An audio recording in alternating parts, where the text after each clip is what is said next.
لمن يخشى تنزيلا ممن خلق الأرض والسماوات العلا الرحمن على العرش استوى له ما في السماوات وما في الأرض وما بينهما وما تحت الثرى وإن تجهر بالقول فإنه يعلم السر وأخفى الله لا إله إلا هو له الأسماء الحسنى وهل أتاك حديث موسى إذ رأى نارا فقال لأهلهم كثوا إني آنست نارا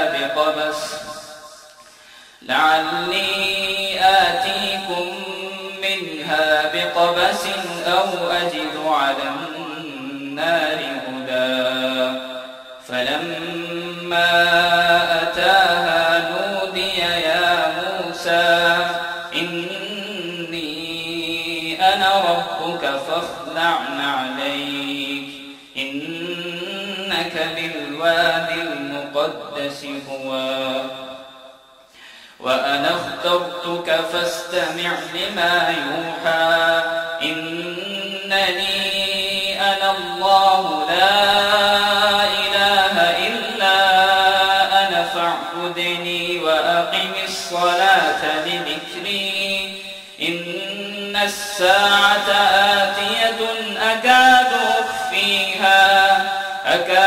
أخفيها لتجزى كل نفس بما تسعى فلا يصدنك عنها من لا يؤمن بها واتبع هواه فتردى وما تلك بيمينك يا موسى قال هي عصاي أتوكأ عليها وأهش بها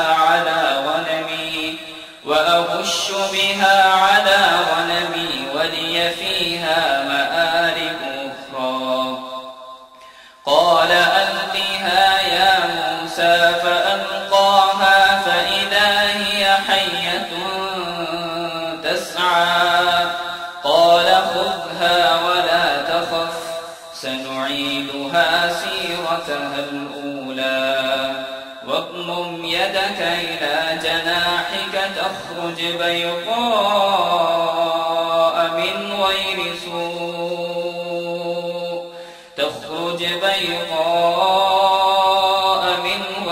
سوء آية أخرى لنريك من آياتنا الكبرى اذهب إلى فرعون إنه طغى صدق الله العظيم نحمده ونصلي ونسلم على رسوله الكريم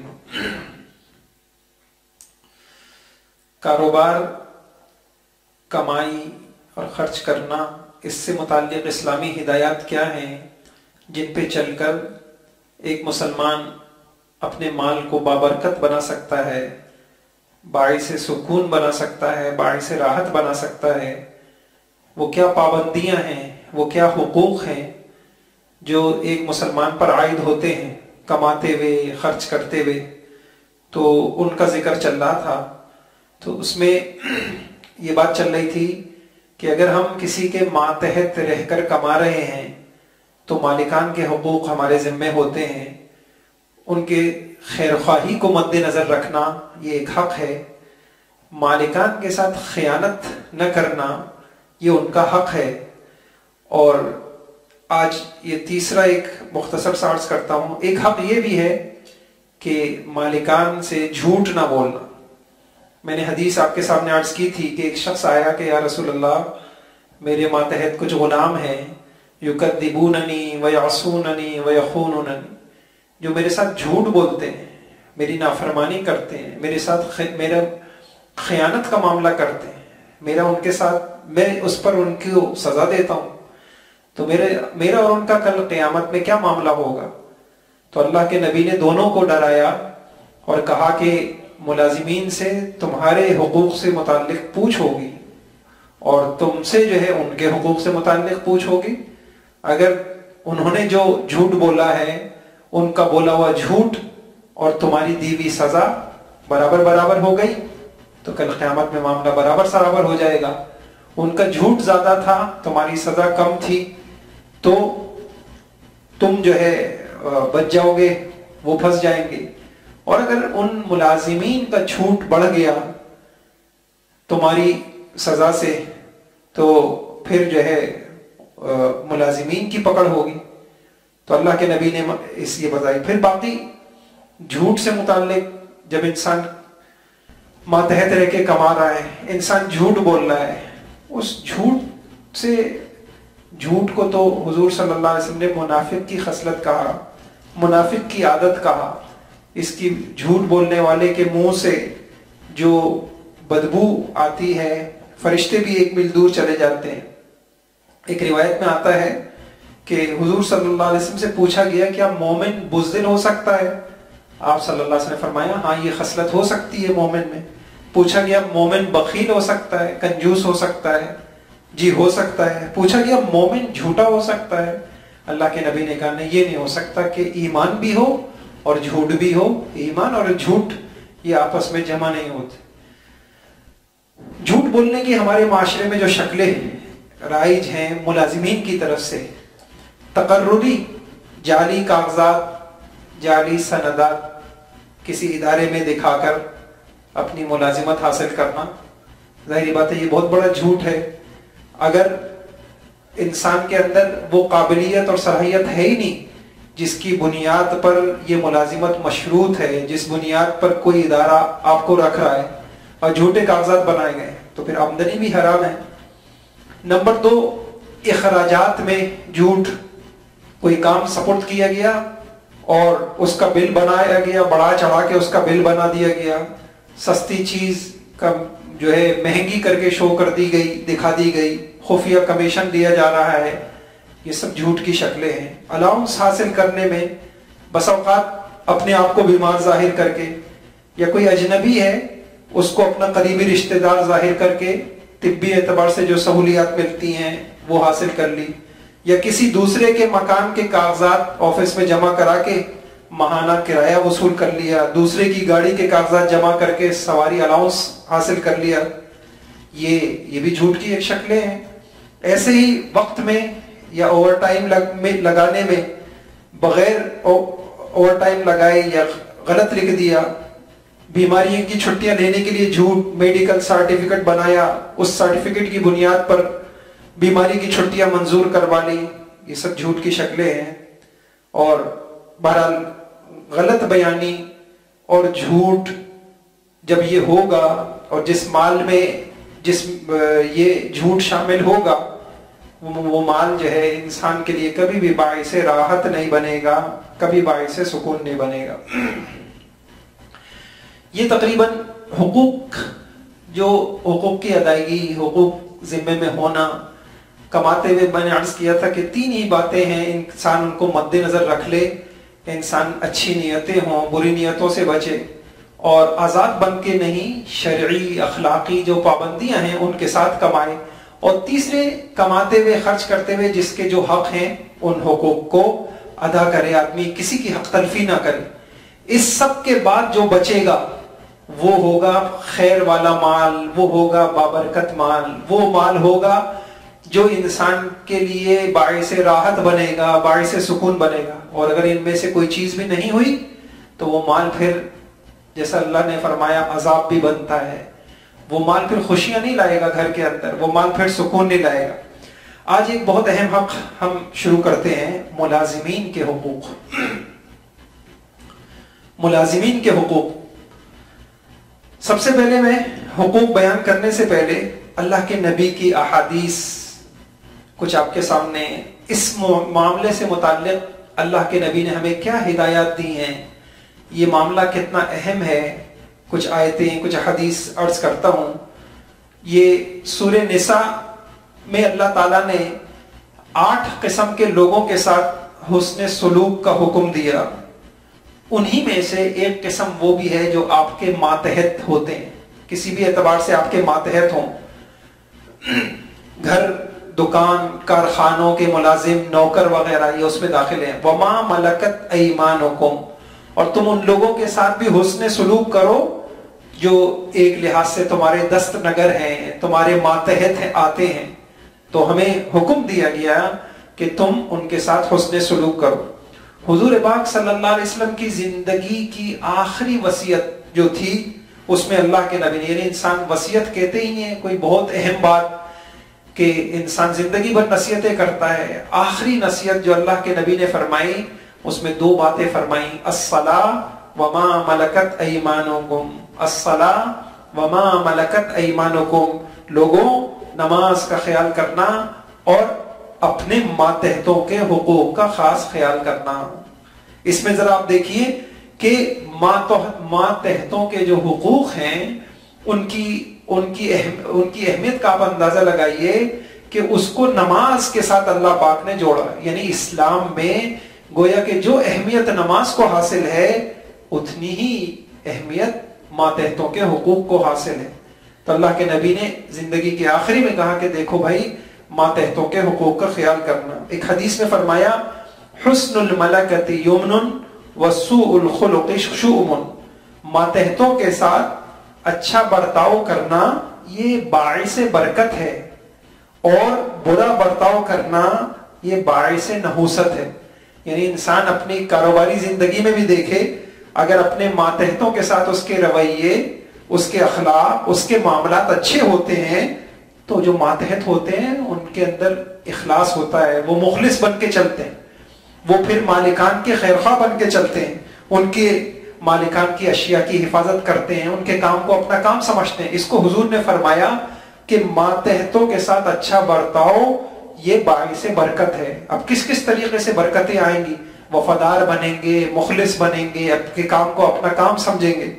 اور یہ بھی فرما دیا کہ اگر ماتحتوں کے ساتھ بدسلوکی کی گئی تو ان کے دل میں جو بغض اور نفرت مالکان کے تحت پیدا ہو جاتی ہے تو ظاہری بات ہے اس سے ساری چیزوں پہ اثر پڑتا ہے. پھر ان کو پرواہ نہیں ہوتی، جس ادارے میں کام کر رہے ہیں تو اس کی کوئی پرواہ نہیں ہوتی. پھر آپ دیکھیے ایک اہم بات کہ مالکان کے ساتھ حسن سلوک، یہ ملازمین کے ساتھ حسن سلوک یہ اتنا بڑا معاملہ ہے کہ ایک حدیث میں ایک واقعہ عرض کیا گیا، اس سے اندازہ ہوتا ہے کہ یہ عمل اتنا بڑا ہے کہ انسان اگر زندگی میں پریشانیوں میں گھر جائے، مشکلات میں گھر جائے، اگر اس نے اپنے ماتحتوں کے ساتھ، اپنے ملازمین کے ساتھ حسن سلوک والی زندگی گزاری ہوگی، یہ عمل اس کو بڑی بڑی مصیبتوں سے نکالے گا.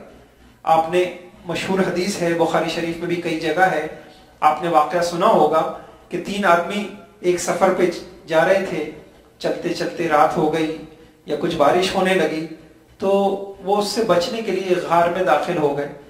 اور غار کے اندر تو جان بچانے کے لیے داخل ہوئے تھے، ایک بڑی چٹان غار کے منہ پہ آ گئی اور جو یعنی ان کے لیے زندگی کے لالے پڑ گئے.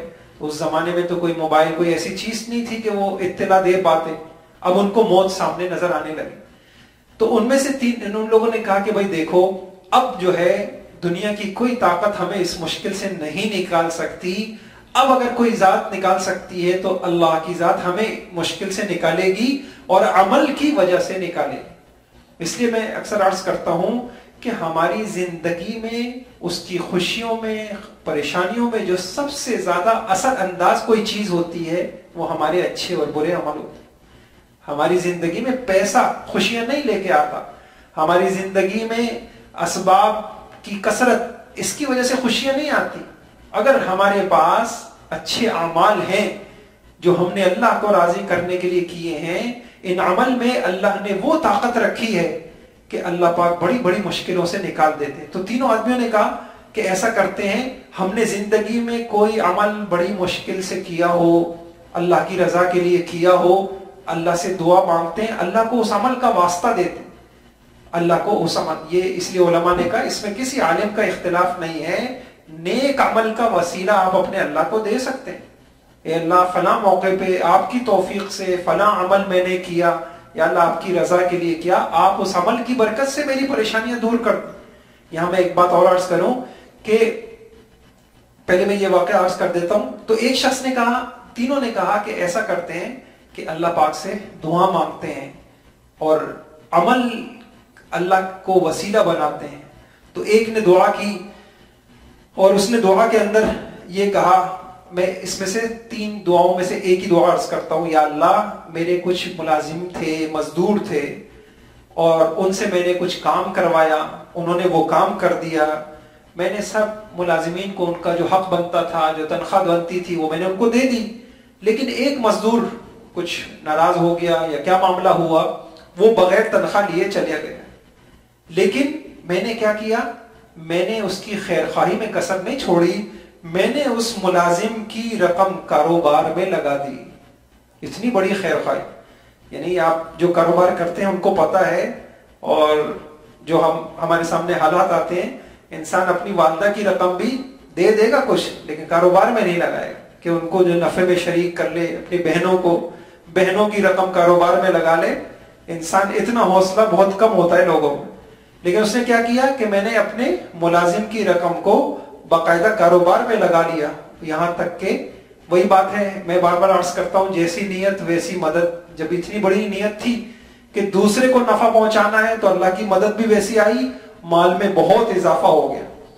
اور اتنا اضافہ ہو گیا کہ ایک بکری سے 2 نہیں، اور پورا ریوڑ بن گیا، اور پورا یہ ایک میدان جو ہے نا وہ بکریوں سے بھر گیا. تو وہ پھر کبھی وہ گھومتا گھامتا وہی ملازم واپس آ گیا اور اس نے کہا بھائی میرا جو مزدوری بنتی ہے وہ دے دو.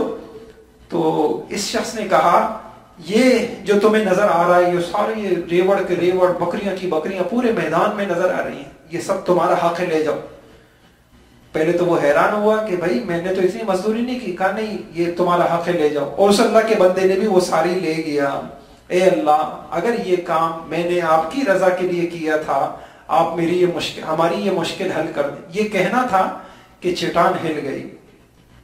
میں اکثر عرض کرتا ہوں کہ اللہ ہمیں معاف کرے، ہم جو جتنا دین ہمارا بس سہولت ہماری دنیا داری کے ساتھ جو ہے چل سکتا ہے، ہم اتنے دینداری کرتے ہیں.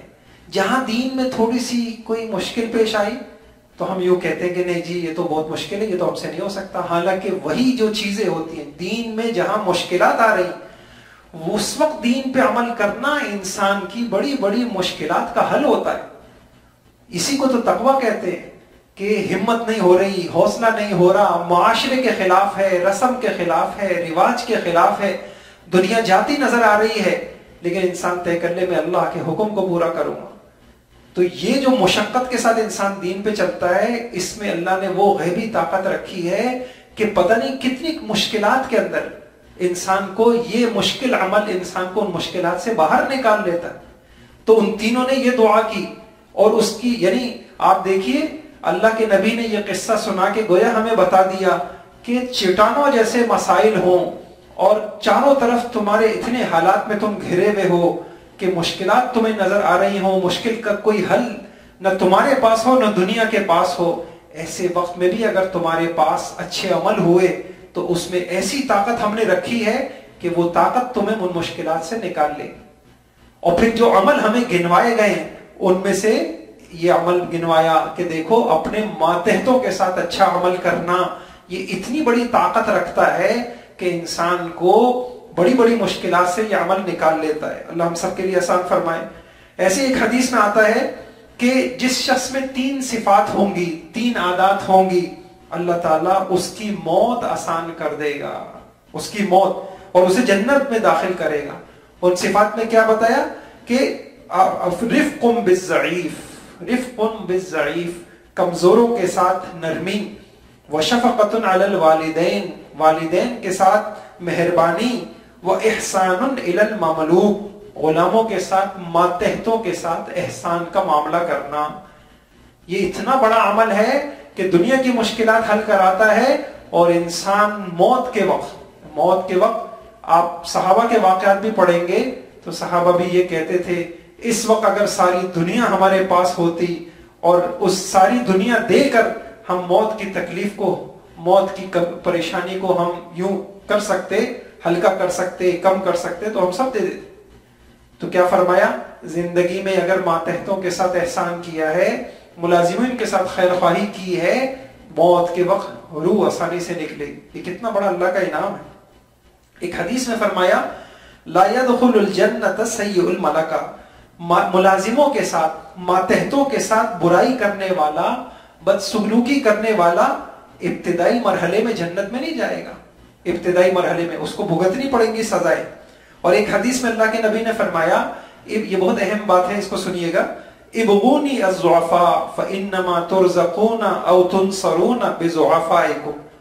اللہ پاک فرمایا کہ مجھے اپنے کمزور لوگوں میں تلاش کرو کیونکہ تمہیں رزق دیا جاتا ہے، یا یہ فرمایا تمہیں تمہاری مدد کی جاتی ہے، نصرت کی جاتی ہے، وہ تمہارے کمزوروں کی وجہ سے کی جاتی ہے.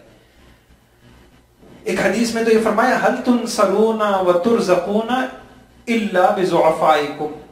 دشمنوں کے مقابلے میں، پریشانیوں میں جو تمہاری مدد ہوتی ہے وہ کس لیے ہوتی ہے؟ وہ اس لیے ہوتی ہے تمہارے کمزوروں کی وجہ سے. تم کمزوروں کا، ملازم مالک کے سامنے کمزور ہوتا ہے، وہ بے بس ہوتا ہے، اس کو نوکری کرنی ہے، اس کو آپ کا حکم ماننا ہے، وہ جو آپ کہہ دیں اس کے اوپر چلنا ہے، وہ ہر لحاظ سے کمزور ہوتا ہے.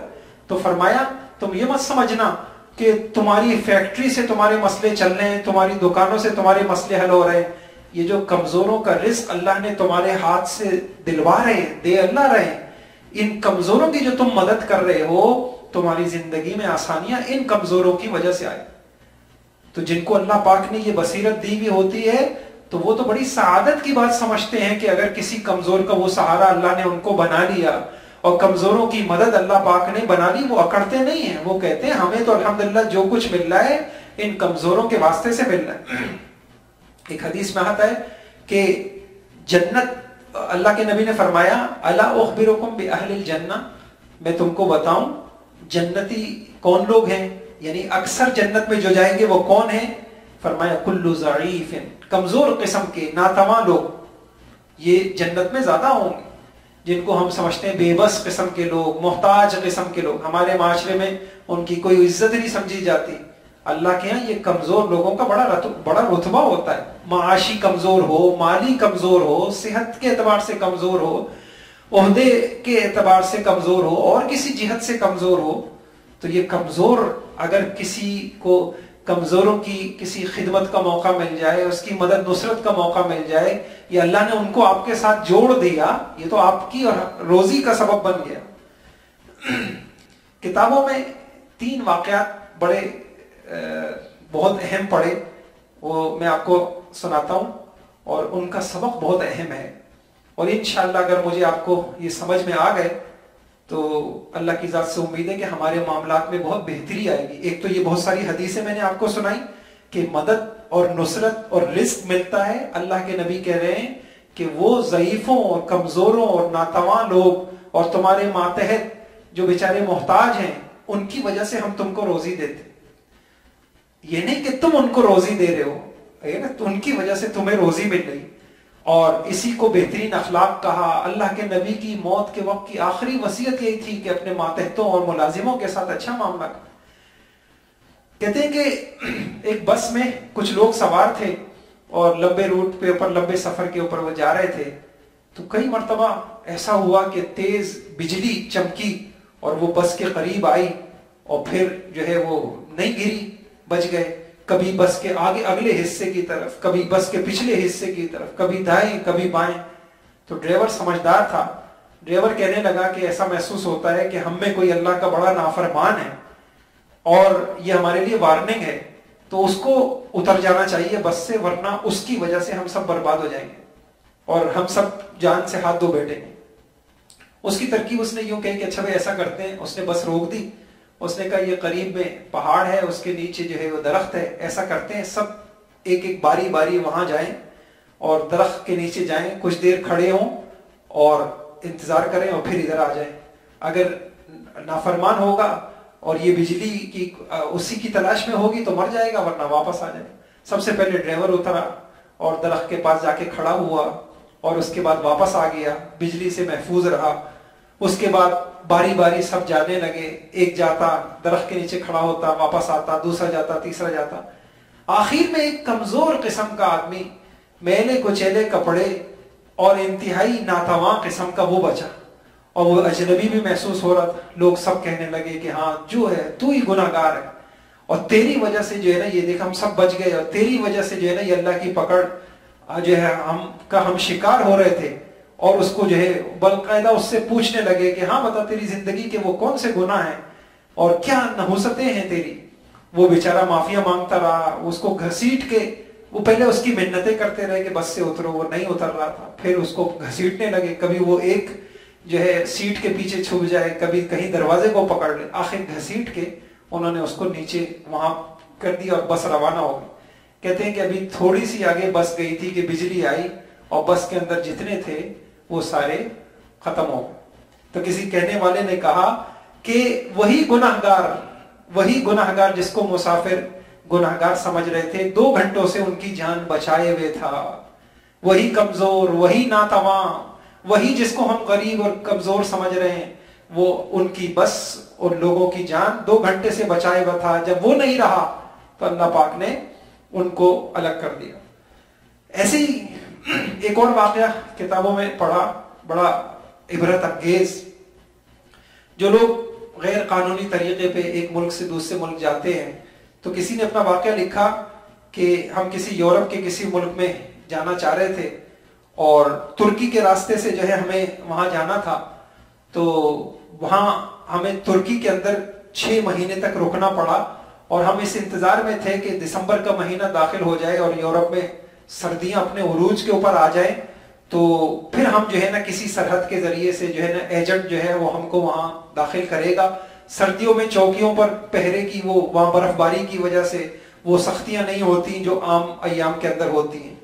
تو وہ کہنے لگے کہ ہمارے ساتھ، ہم جو ترکی میں 6 ماہ رہے، تو گجرانوالہ کا ایک لڑکا تھا، انتہائی اس کو سب انتہائی جو ہے کمزور قسم کا، اور مالی حیثیت بھی اس کی بڑی صفر تھی، اور کپڑوں کی حالت سے بھی، یعنی یوں کہیں کہ لوگ کہتے ہیں ہم اس سے گھن کھاتے تھے، اور لوگ اس کو جو ہے اس سے گھن کھاتے تھے، اور کوئی کہتا کہ جس کے پاس سے بدبو آ رہی ہے، کوئی کہتا بڑا۔ بہرحال آخر جو ہے دسمبر جیسی داخل ہوا تو ایجنٹ کی اطلاع آ گئی کہ جی فوراً آپ لوگ تیار ہو جائیں اور فلاں وقت کشتی میں بٹھا کے سمندری راستے سے جو ہے لے جانا تھا۔ تو کہنے لگے کہ کوئی بھی اس پہ تیار نہیں تھا کہ اس شخص کو لے کے جائے۔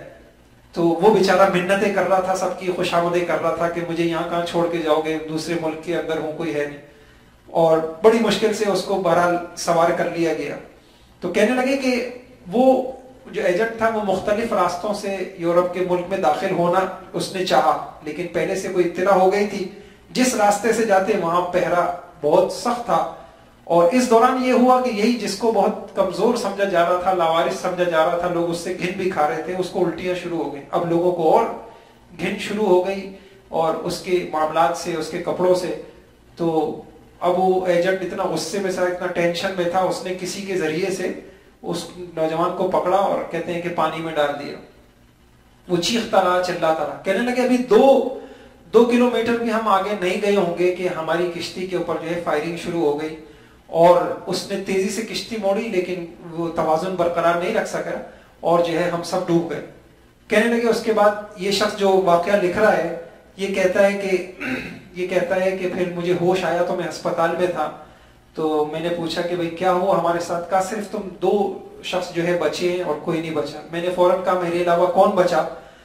تو اس نے کہا، اس نے پردہ ہٹایا، دکھایا کہ اس کے علاوہ یہ بچا۔ وہ کون تھا؟ وہ وہی نوجوان تھا جس کو انہوں نے پھینکا تھا، اور پھر وہ بچ گیا۔ تو یہ شخص کہتا ہے کہ مجھے یاد آیا کہ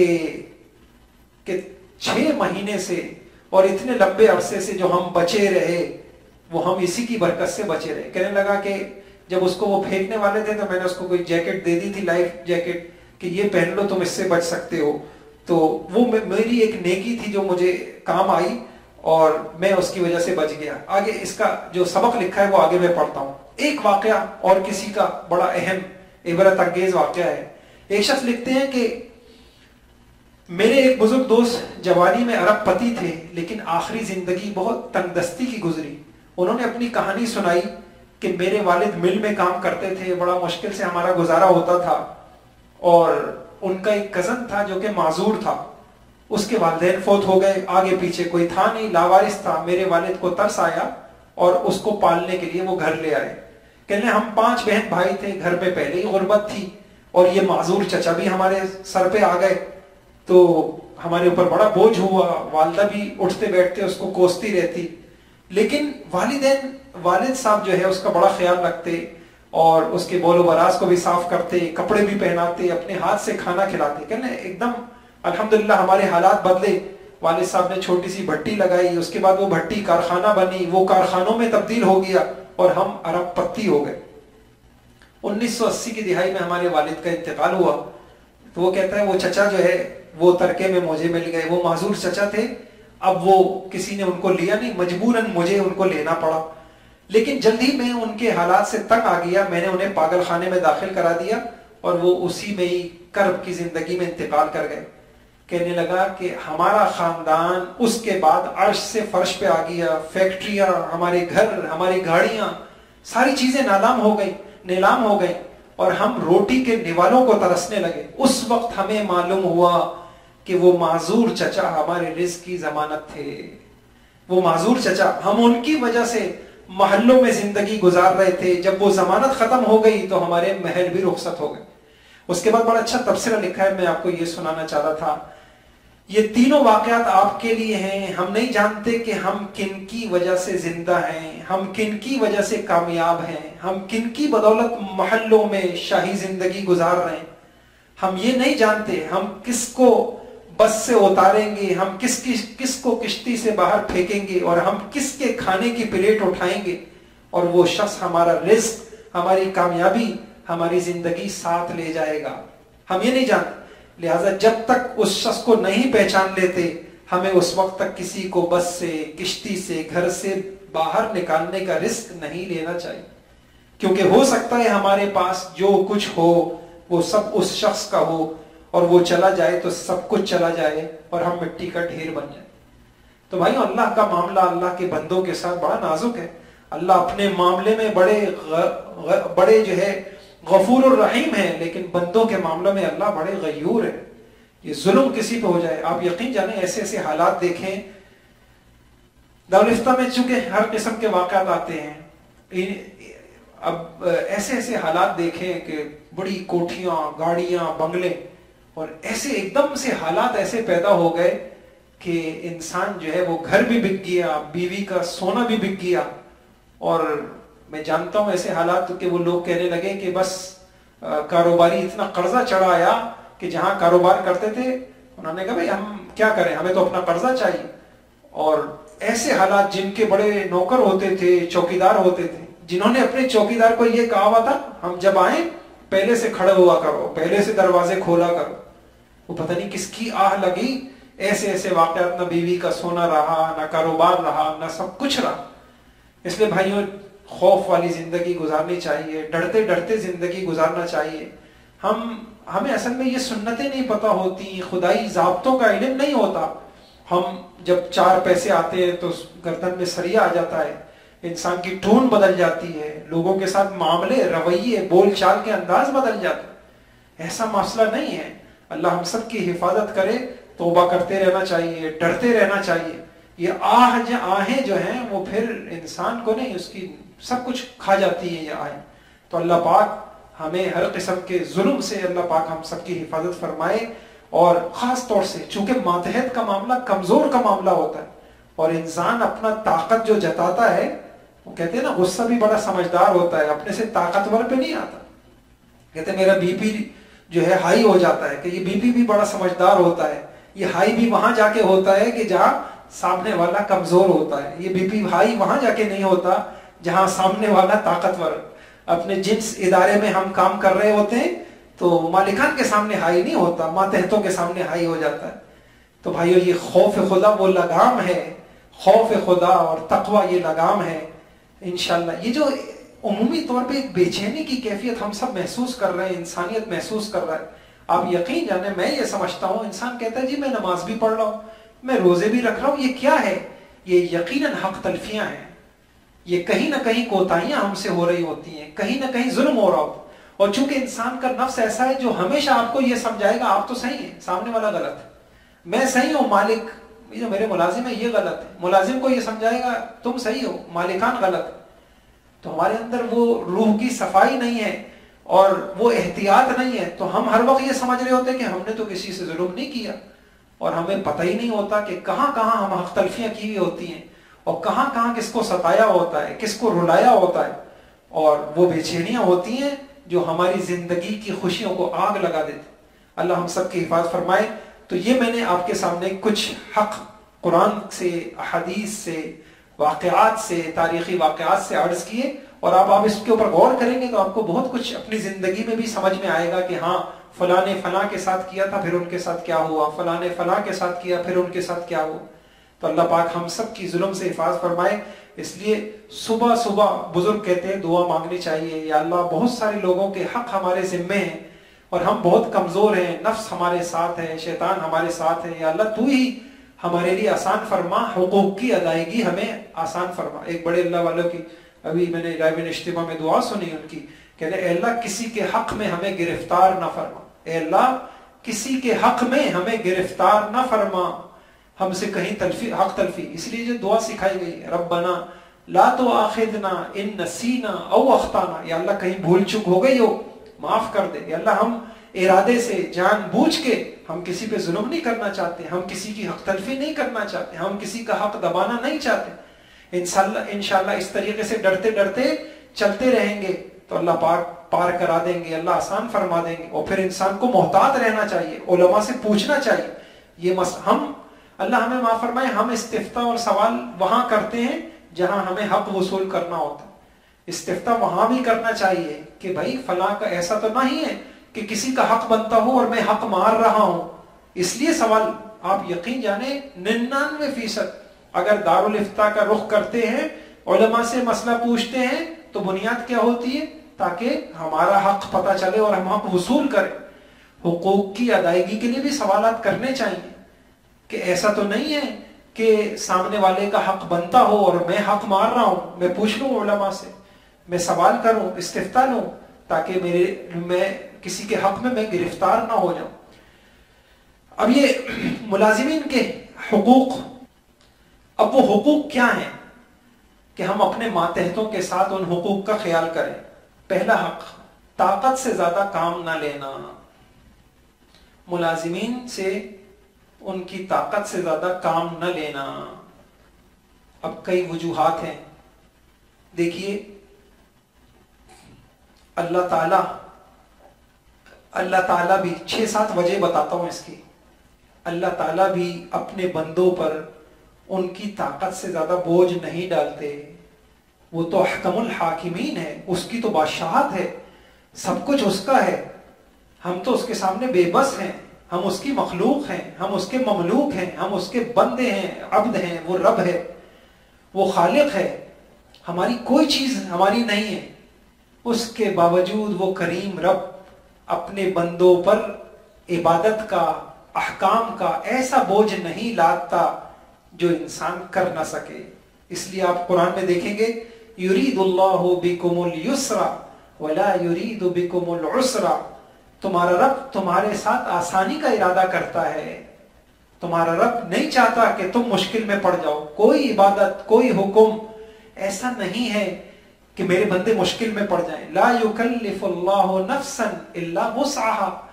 جتنے احکام شرعیہ ہیں، جتنی چیزوں کا بندہ مکلف ہے، جتنی چیزیں کرنا ضروری ہیں، جتنے حکم نہ کرنے کے ہیں، کوئی حکم ایسا نہیں ہے جو انسان کے بس میں نہ ہو. وما جعل علیکم فی الدین من حرج. میں نے دین کے معاملے میں تم پر کوئی تنگی نہیں کی ہے کہ تم مشقت میں پڑ جاؤ. اب آپ سنیے، جب اللہ بندوں پر کامل قادر، حاکم، اختیارات کے باوجود ہر اعتبار سے اپنے محکوم بندوں پر ان کی طاقت سے زیادہ بوجھ نہیں ڈالتا، وہ ایک انسان کے لیے جو خود محکوم ہے، وہ اپنے ماتحتوں پر کیسے اس کو حق بنتا ہے کہ وہ ان سے اتنا کام لے، ایسے کام لے کہ وہ بندے جو ہے مجبور محض ہو جائے. اور سنیے اللہ کے نبی کی بد دعائیں ہیں. کسی نے اچھی بات کہی کہ زندگی آسان کیسی ہوتی ہے, دعائیں کرو دعائیں لو, دعائیں کرو دعائیں لو دعائیں دو. یہ ہے زندگی کی آسان ہونے. آپ یعنی جب ہم زندگی گزارتے ہیں, اگر ہماری زندگی اچھی ہو تو فرشتے دعائیں کرتے ہیں, زمینی مخلوقیں دعائیں کرتی ہیں. خدا نخواستہ ہماری زندگی بری ہو تو کائنات بد دعا کرتی ہے, اللہ کے نبی کی بد دعائیں ہوتی ہیں. اب دیکھیے اللہ کے نبی نے, حالانکہ حضور کا مزاج بد دعا کا نہیں تھا, لیکن جب معاملہ بندوں کا آیا, بندوں پہ ظلم کا آیا, تو اللہ کے نبی نے بد دعا دی ہے. کیا دعا دی ہے؟ کیا بد دعا؟ فرمایا اللہم من ولی من امر امتی شیء فشق علیہم فشقق علیہ. اے اللہ جس شخص کو میری امت کا کوئی معاملہ سپرد کیا گیا, کسی کو حاکم بنا دیا گیا, کسی کو ادارے میں مینیجر بنا دیا گیا, اور اس کے ماتحت کچھ لوگ آ گئے اور اس نے فشق علیہم, اس نے ماتحتوں کے اوپر سختی کی, فشقق علیہ, اے اللہ تو بھی اس کے ساتھ سختی کا معاملہ کر.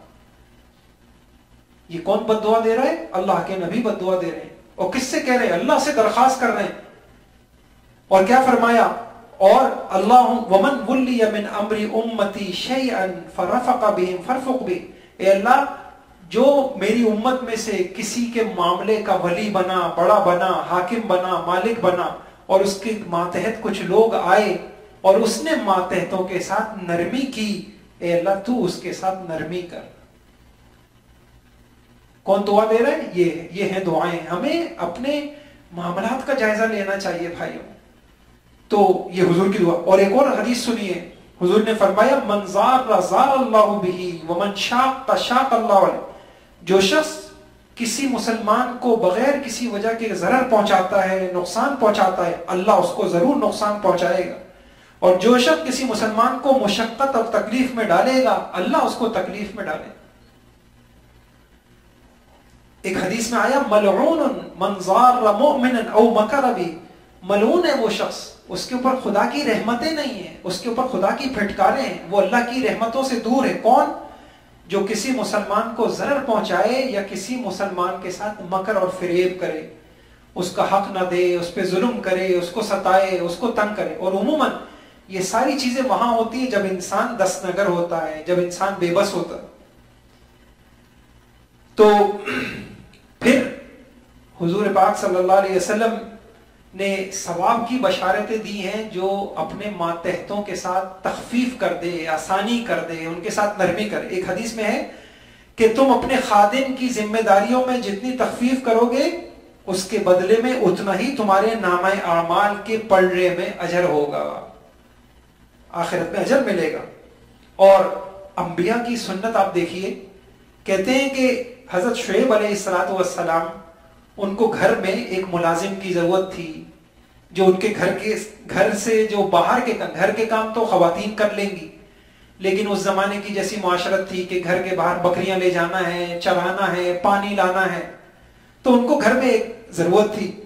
چنانچہ اس کام کے لیے موسیٰ علیہ السلام کی تقرری ہو رہی ہے اور ان کو رکھا جا رہا ہے. آپ وہ الفاظ قرآن کے سنیں کہ معاملہ دو نبی ہیں, ایک ہونے والے نبی ہیں, ایک نبی ہیں, تو معاملہ کیسے طے ہو رہا ہے, اور اپنے ملازم کو کس بات کی وہ اطمینان دلا رہے ہیں. وہ کہتے ہیں انی اريد ان انكحك احدى ابنتي هاتين على ان تأجرني 8 حجج فان اتممت 10 فمن عندك وما اريد ان اشق عليك ستجدني ان شاء الله من الصالحين.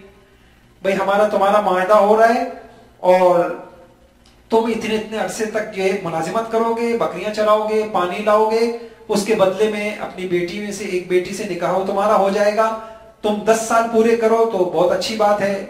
آگے کیا فرمایا؟ وما اريد ان اشق عليك. حضرت شعیب علیہ السلام کہہ رہے ہیں میرا کوئی ارادہ نہیں ہے کہ میں تم کو مشقت میں ڈالوں, انشاءاللہ مجھے ان لوگوں میں سے پاؤ گے جو بھلائی کا معاملہ کر. تو فرمایا جو صالح انسان ہوتا ہے, جس کی طبیعت میں نیکی ہوتی ہے, صالحیت ہوتی ہے, وہ ماتحتوں کو مشقت میں نہیں ڈالتا. علماء نے لکھا ہے اس آیت سے یہ بات واضح ہوئی کہ ایک مسلمان مالک جس کی اصل منزل مقصود صالح ہونا ہو, میں اچھا بن جاؤں, میں ایسی زندگی گزاروں کہ میرے اللہ کو میری زندگی پسند آ جائے، وہ اس وقت تک صالح نہیں ہو سکتا جب تک کہ اپنے ملازمین کو غیر ضروری مشقت سے بچانے کا داعیہ اپنے اندر محسوس نہ کرے۔ ہمارے ہاں تو معاملات، میں نے عرض کیا نا پیچھے ایک حق بتایا تھا، مجبوری سے فائدہ اٹھانا۔ ہم تو یہ دیکھتے ہیں کہ کون کتنا مجبور ہے، بے بس ہے، بس ختم بات۔ اس کے بعد ہماری ڈیمانڈ ہوتی ہے، اس کے بعد اس طور پہ ہم کام لیا جاتا ہے۔ علماء نے لکھا، ابن حزم رحمۃ اللہ نے کہا، ایک حکیمانہ اصول بیان کیا، کام لینے والوں کے لیے ضروری ہے کہ وہ ملازمین سے اس حد تک کام لیں کہ وہ اچھی طرح کام انجام دے سکیں اور بقدر طاقت ان سے کام لیں، ان کی صحت کو نقصان پہنچائے بغیر۔ اور ملازمین پہ اتنا بوجھ ڈالنا کہ اتنا کام لینا کہ وہ مشقت میں پڑ جائیں، اس کے متعلق ایک واقعہ ہمیں ملتا ہے احادیث کی کتابوں میں۔ حضرت ابو ذر غفاری رضی اللہ تعالیٰ عنہ کے بارے میں کہتے ہیں کہ کسی نے ان کو دیکھا کہ وہ جوڑا اس طریقے سے پہنے ہوئے ہیں کہ انہی کا جیسا جوڑا غلام بھی پہنا ہوا ہے۔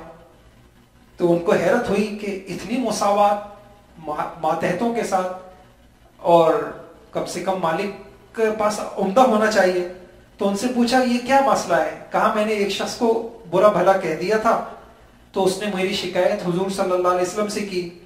حضور صلی اللہ علیہ وسلم نے مجھ سے پوچھا کہ تم نے اس طریقے سے ان کو برا بھلا کہا ہے؟ فرمایا اپنے ماتحت کو کہہ دیا تھا، اپنے غلام کو۔ پھر فرمایا، دیکھیے جملہ سننے کا ہے، یہ ملازمین کے حقوق میں یہ حدیث بہت اہم ہے۔ فرمایا ان اخوانکم خوالکم، یہ جو ملازمین ہیں یہ در حقیقت تمہارے بھائی ہیں۔ جعلہم اللہ تحت ایدیکم، یہ اللہ کی تقسیم ہے، اللہ نے ان کو تمہارا ماتحت بنا دیا۔ انسان ماں کے پیٹ سے کوئی اختیارات لے کے نہیں آتا، یہ خدائی تقسیم ہے، کسی کو کسی کا ماتحت بنا دیا۔ پھر فرمایا فَلْيُطْعِمْهُ مِمَّا يَأْكُلْ وَلْيُلْبِسْهُ مِمَّا يَلْبَسْ، جو کھاتے ہو وہ کھلاؤ، جو پہنتے ہو وہ پہناؤ۔ آگے ایک جملہ فرمایا وَلَا تُكَلِّفُوهُمْ مِمَّا يَغْلِبُهُمْ، اتنا کام نہ لو بیچارے مغلوب ہو جائیں، بے بس ہو جائیں، مشقت میں پڑ جائیں، ماتحتوں سے ملازموں سے اتنا کام نہ لو۔ فَإِن كَلَّفْتُمُوهُمْ مَا يَغْلِبُهُمْ فَاعِلْ، اور اگر کام کی مجبوری ہے تو پھر مدد بھی کرو، چاہو تو خود لگو یا ہنگامی طور پہ کچھ ملازمین کو بڑھا لو، اس طریقے سے بوجھ نہ ڈالو۔ بہرحال اسی میں حضرت عمر رضی اللہ تعالیٰ عنہ کے بارے میں واقعہ ملتا ہے کہ حضرت عمر رضی اللہ تعالیٰ عنہ وہ جو بیت المقدس سفر کیا تھا، وہ واقعہ مشہور ہے کہ آدھے راستے خود سوار ہوتے اور آدھے غلام کو سوار کرتے۔ اور اسی طریقے سے حضرت شیخ الحدیث مولانا زکریا رحمہ اللہ نے لکھی یہ بات کہ مالکین کو چاہیے کہ وہ رمضان کے مہینے میں خاص طور سے ملازموں کے کام میں تخفیف کر دیں، اس لیے کہ آخر وہ بھی روزے دار ہیں، کام کی زیادتی سے ان کو روزے میں مشکل ہوگی۔ اور فرمایا مگر جب یہ ہے کہ ملازم بھی روزے دار بھی ہوں، ورنہ ان کے لیے رمضان غیر رمضان برابر ہے۔ آگے ایک جملہ حضرت نے کہا، اور اس ظلم اور بے غیرتی کا تو ذکر ہی کیا کہ خود روزہ خور ہو کر بے حیا منہ سے روزے دار ملازموں سے کام لے، اور نماز روزے کی وجہ سے اگر حکم کی تعمیل میں کچھ تساہل ہو تو برسنے لگ جائے۔ وَسَيَعْلَمُ الَّذِينَ ظَلَمُوا أَيَّ مُنْقَلَبٍ يَنْقَلِبُونَ، ظالموں کو پتہ چلے گا قیامت کے دن وہ کس انجام کی طرف سے جا رہے ہیں۔ تو ایک بات میں نے یہ عرض کی کہ اللہ رب العزت جو احکم الحاکمین ہے، اس کے باوجود اللہ رب العزت اپنے بندوں پر کوئی سختی والا حکم نہیں دیتے۔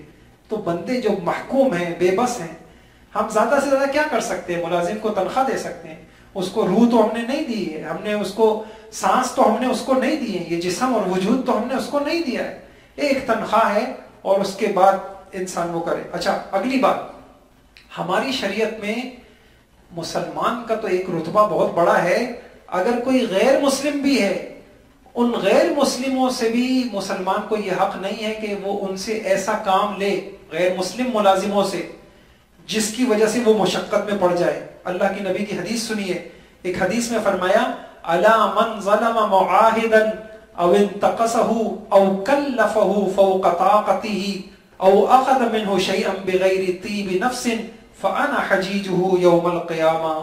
فرمایا کسی نے کسی غیر مسلم کے ساتھ، غیر مسلم اس کا ملازم تھا، ماتحت تھا، اس نے اس سے طاقت سے زیادہ کام لیا، کل قیامت میں اس کے خلاف احتجاج کروں. یعنی مسلمان کے پاس آخری سہارا تو حضور پاک صلی اللہ علیہ وسلم کی شفاعت ہے. شفاعت تو دور کی بات ہے، حضور نے کہا کہ میں غیر مسلم کے ساتھ ہو جاؤں گا اور میں اللہ سے کہوں گا کہ اس نے جو ہے اس غیر مسلم کا حق مارا ہے، اس کو حق دلوایا جائے.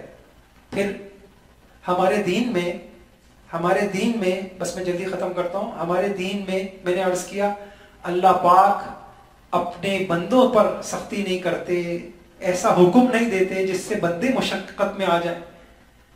نمبر 2، ہمارے دین میں تو غیر مسلموں کے متعلق جس نے کلمہ نہیں پڑھا اس کے متعلق بھی ہدایات ہیں کہ ان سے بھی اس طریقے سے کام نہ لیں. پھر غیر مسلم تو چھوڑیے، ہمارے دین میں جانوروں سے بھی اس انداز سے کام لینا کہ ایک جانور کی طاقت سے باہر ہو، ہمارے دین میں اس کی اجازت نہیں.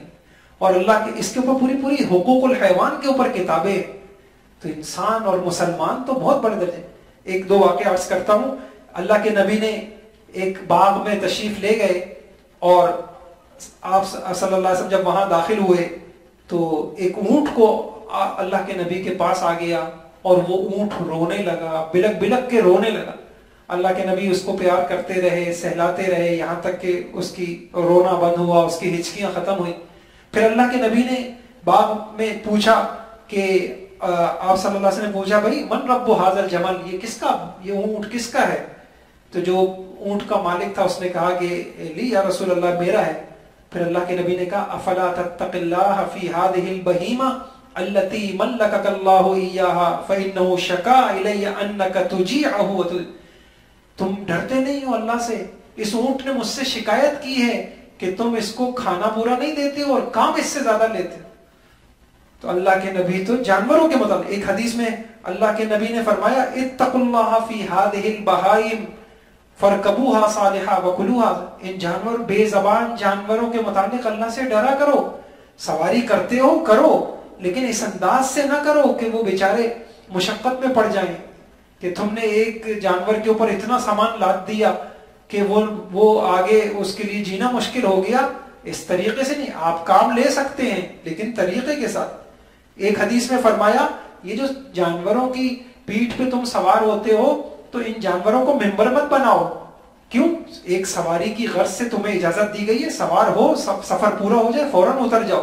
یہ کرسی نہیں ہے، یہ ممبر نہیں ہے کہ تم بیٹھ کے اوپر گپ شپ لگا رہے ہو اور جانور مشقت کے اندر پڑا ہوا ہے.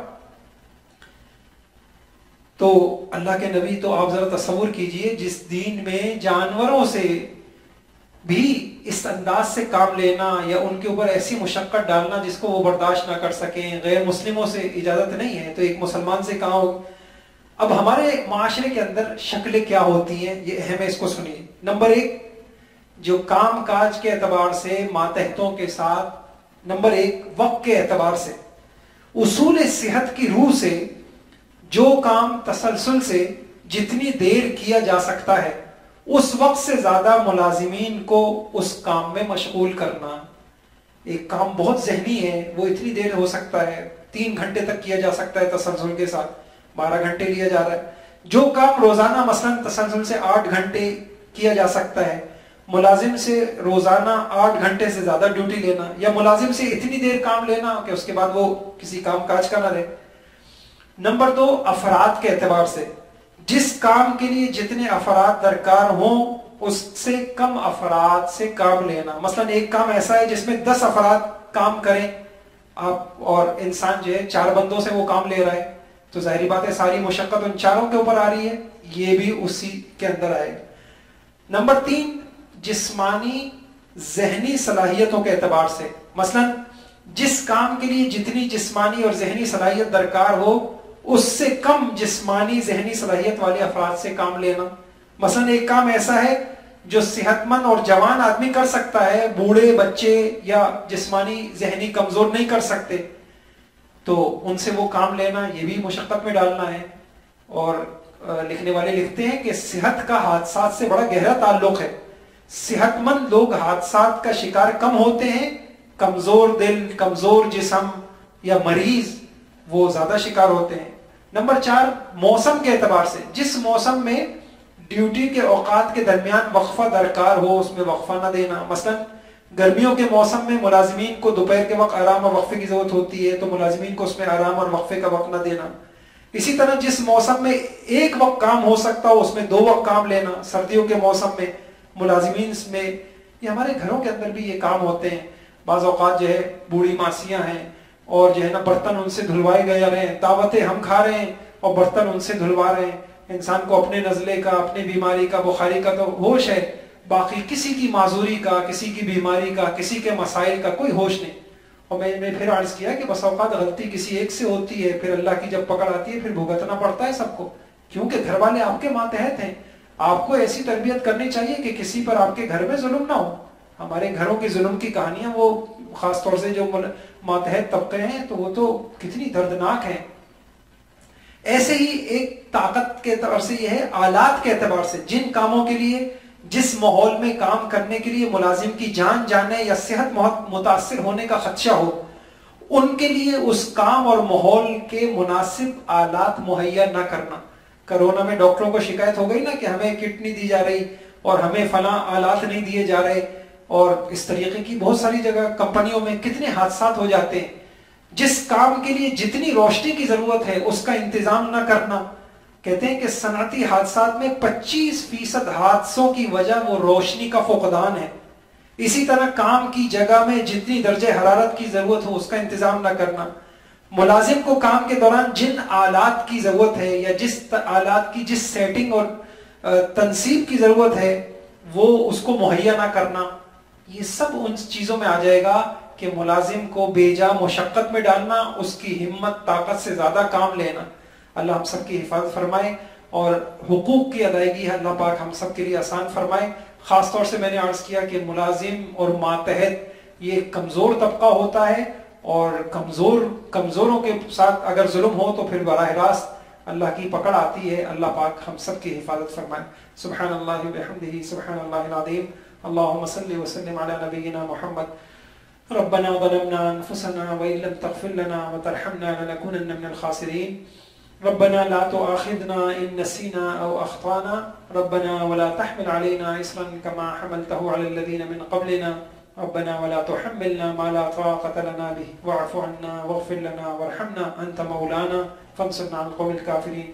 اے اللہ فکر آخرت نصیب فرما، یا اللہ ایک دوسرے کے حقوق کا احساس ہم سب کو نصیب فرما، حقوق کی معرفت کے بعد حقوق کی ادائیگی ہم سب کے لیے آسان فرما، یا اللہ آخرت کو دیکھ کر زندگی گزارنے کی توفیق عطا فرما، ہر قسم کے ظلم سے، زیادتیوں سے اللہ تو ہماری حفاظت فرما، خیر خواہی اور نفع رسانی کا جذبہ ہمارے اندر پیدا فرما، ہماری دعاؤں کو قبول فرما، آمین۔ وصلی اللہ تعالی علیہ وسلم۔